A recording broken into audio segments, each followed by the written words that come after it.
जय हिंद दोस्तों। क्लास की हम शुरुआत करने से पहले बता दें आप सभी को कि ये 3 फरवरी 2023 का जो एग्ज़ाम हुआ था सीटेट का, उसका जो ईवीएस का जो पोर्शन है हम उसको कवर कर रहे हैं यहाँ पे, और उसके जो इम्पोर्टेंट क्वेश्चंस हैं इन क्लास में हम उन सभी क्वेश्चंस को देखने वाले हैं। तो चलिए क्लास की शुरुआत करते हैं। उससे पहले आप सभी से कहना चाहूँगा कि वीडियो को स्किप मत करिएगा, बिना स्किप किए लास्ट तक देखिए, क्योंकि सारे क्वेश्चन आप सभी के लिए इंपॉर्टेंट होने वाले हैं। और जो भी इस चैनल पे नए आए हों या पहली बार आए हों वो चैनल को जरूर सब्सक्राइब करें, और क्लास अच्छा लगे तो प्लीज़ क्लास को लाइक करिएगा। तो चलिए पहला क्वेश्चन है 21वें क्वेश्चन के रूप में दिया हुआ है क्या, ईवीएस के शिक्षण अधिगम का यह उपागम से संप्रत्ययी और प्रक्रिया उपागम दोनों का उपयोग करता है, वह है क्या है? सहयोगात्मक उपागम, बी है समाकलित उपागम, सी है क्रियाकलाप उपागम, और डी है व्याख्यान संग प्रदर्शन। तो समझिएगा और इसको करते हैं हम आराम से। समाकलित उपागम ईवीएस के शिक्षण अधिगम का वह उपागम है जो संप्रत्ययी और प्रक्रिया उपागम दोनों का उपयोग करता है। शिक्षण की इस प्रणाली को ही उपागम कहते हैं। उपागम को अंग्रेजी में अप्रोच कहते हैं। समझ गए? अप्रोच मतलब जैसे कि क्या तरीका, जिस तरह का तरीका, उपागम अप्रोच या तरीका कह लीजिए इसको।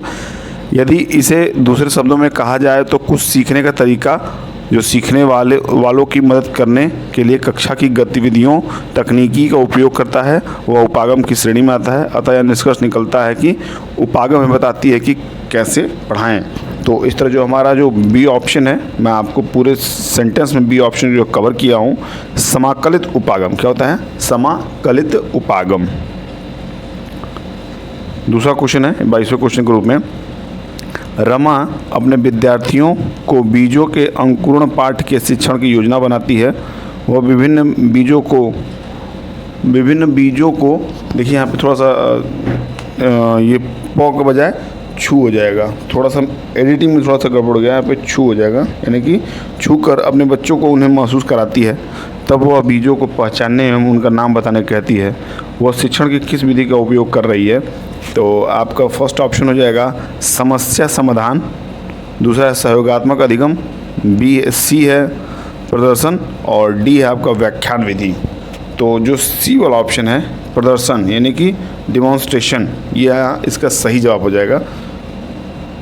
तो जो छू कर अपने बच्चों को महसूस कराती है और बीजों को पहचानने उनका नाम बताने कहती है, तो ये कौन सी विधि है? तो ये प्रदर्शन विधि है। 23वें नंबर क्वेश्चन देखिए, टीना एक ईवीएस शिक्षिका विद्यार्थियों के आकलन में रिपोर्ट करने के लिए जांच सूची के प्रयोग में लाभ बता रही है।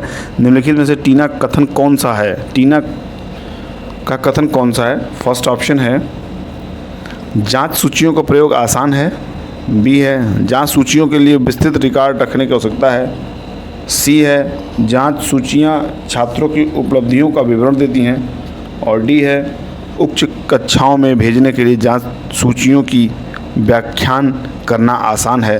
तो इन चारों ऑप्शन को हम देख लिए, और इन चारों ऑप्शन में क्या सही होगा इनको हमें टिक करना है। जो डी वाला ऑप्शन है इस क्वेश्चन में यहाँ ये सही माना गया है। देखिए डी वाले ऑप्शन को हम देखते हैं।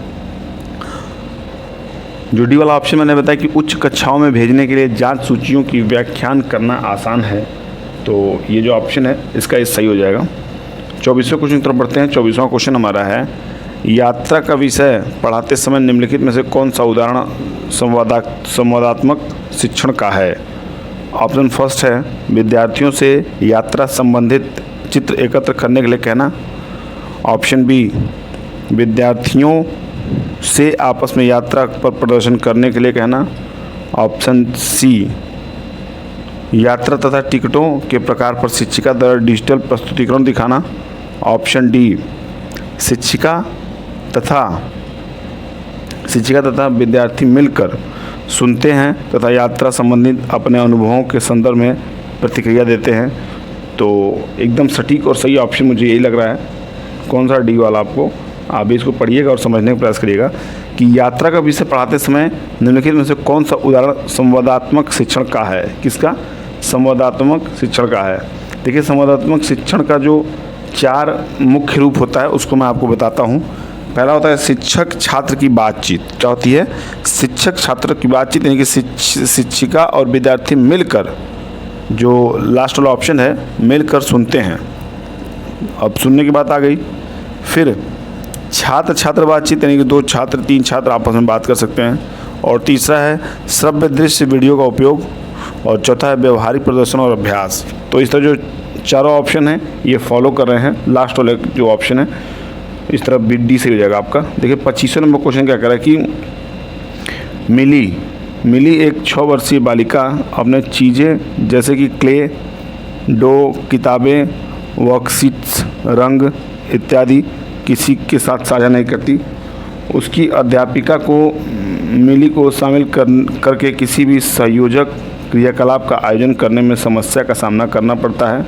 मिली की अध्यापिका के रूप में आप क्या करेंगे या क्या करेंगी? तो ऑप्शन फर्स्ट है मिली को समझाएं कि वह अपनी वस्तुएं दूसरों से साझा करें। बी है अन्य सभी छात्रों को समझाएं कि वे मिली के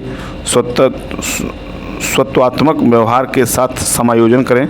और सी है उसके अभिभावकों को विद्यालय में बुलाकर उसके व्यवहार के बारे में चर्चा करेंगी।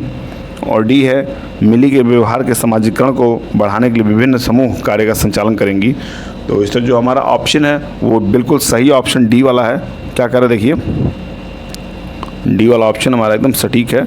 यहाँ पे क्या कह रहा है डी वाला ऑप्शन कि मिली के व्यवहार के समाजीकरण को बढ़ाने के लिए विभिन्न समूह का कार्य संचालन करेंगी।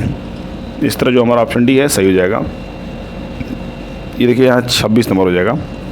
दिया गया प्राथमिक स्तर पर ईवीएस का कौन सा शिक्षण सामाजिक रचनावादी उपागम का अनुगमन करता है? देखिए कथन फर्स्ट है कहानी, कविताएं तथा असल जीवन के वर्णनों को पाठ्यपुस्तकों में शामिल करना जिससे विविध कक्षाओं की जरूरत पूरी हो सके। ऑप्शन बी है पाठों को सरल एवं मानक भाषा में प्रस्तुत किया जाए।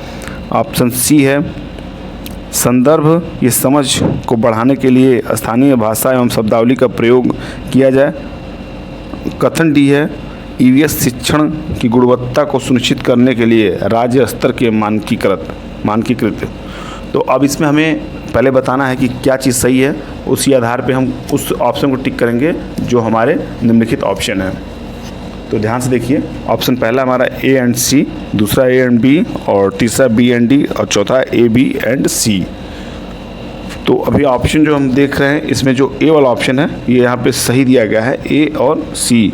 तो इस तरह कथन जो हमारे हैं, यानी कथन हमारे कौन से हो जाएंगे, कहानी, कविताएं तथा असल जीवन के वर्णनों को पाठ्यपुस्तकों में शामिल करना जिससे विविध कक्षाओं की ज़रूरतें पूरी हो सके। तो ये सही हो जाएगा। और सी वाला, ये वाला आपका ए और सी में क्या दिया है, संदर्भ की समझ को बढ़ाने के लिए स्थानीय भाषा एवं शब्दावली का प्रयोग किया जाए।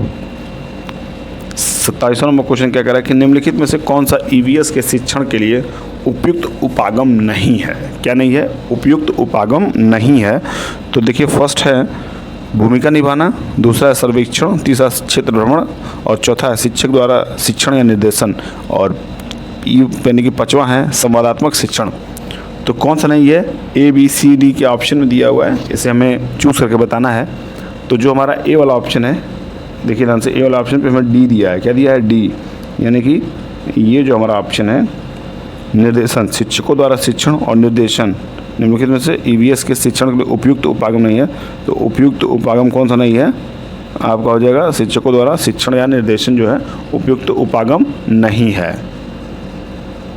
बात करेंगे 28वें क्वेश्चन की। 28वां क्वेश्चन हमारा है सीना दृष्टिबाधित है तथा ईवीएस की कक्षाओं में बहुत अधिक रुचि लेती है।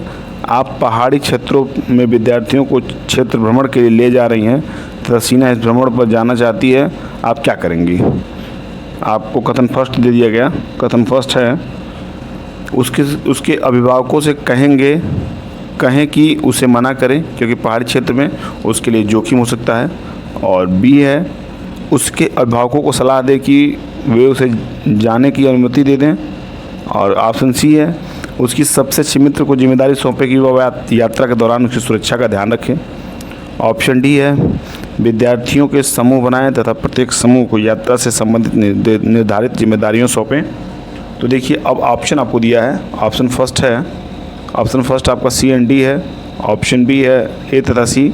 ऑप्शन सी है बी। ऑप्शन डी है ए। तो क्या इसका सही हो जाएगा? इसका जो हमें ऑप्शन है वो टिक करना है।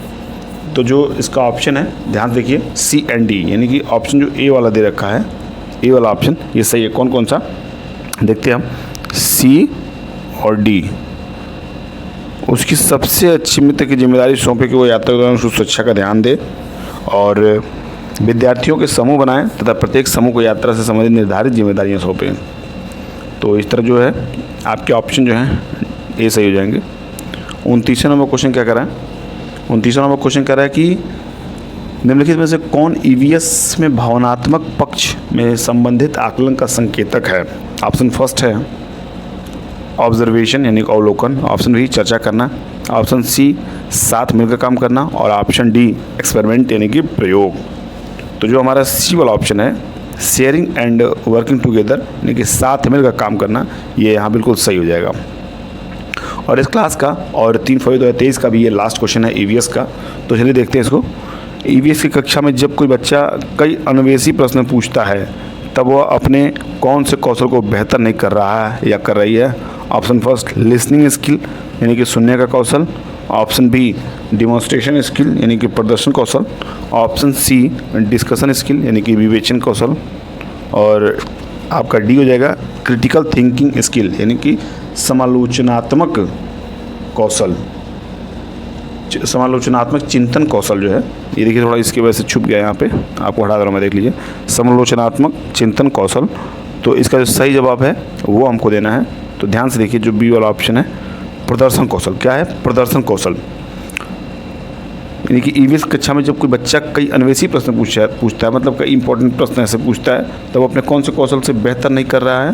स्किल जो होता है सीखने की चीज़ें होती हैं, तो प्रदर्शन कौशल जो है वो नहीं कर रहा है, बेहतर नहीं कर रहा है। तो इस तरह जो क्वेश्चंस ईवीएस के हम यहाँ समाप्त होते हैं और अगले क्लास में हम 2 फरवरी 2023 के जो क्वेश्चन हुए हैं उनको हम देखेंगे, उनको हम डिस्कस करेंगे, क्या कुछ उसमें नया देख सकते हैं। उसके लिए हम उस क्लास को जब लेकर आएंगे तो आप भी थोड़े सरप्राइज़ होंगे। तो चलिए उसमें कुछ नया देखने को जरूर मिलेगा। और इसी उम्मीद के साथ फिर आपसे विदा लेते हैं कि पढ़ते रहिए, मस्त रहिए, जहाँ भी रहिए स्वस्थ रहिए। मेरी तरफ से आप सभी को best of luck, all the best. ठीक है, मिलते हैं फिर अगली क्लास में, तब तक के लिए बाय बाय, टेक केयर।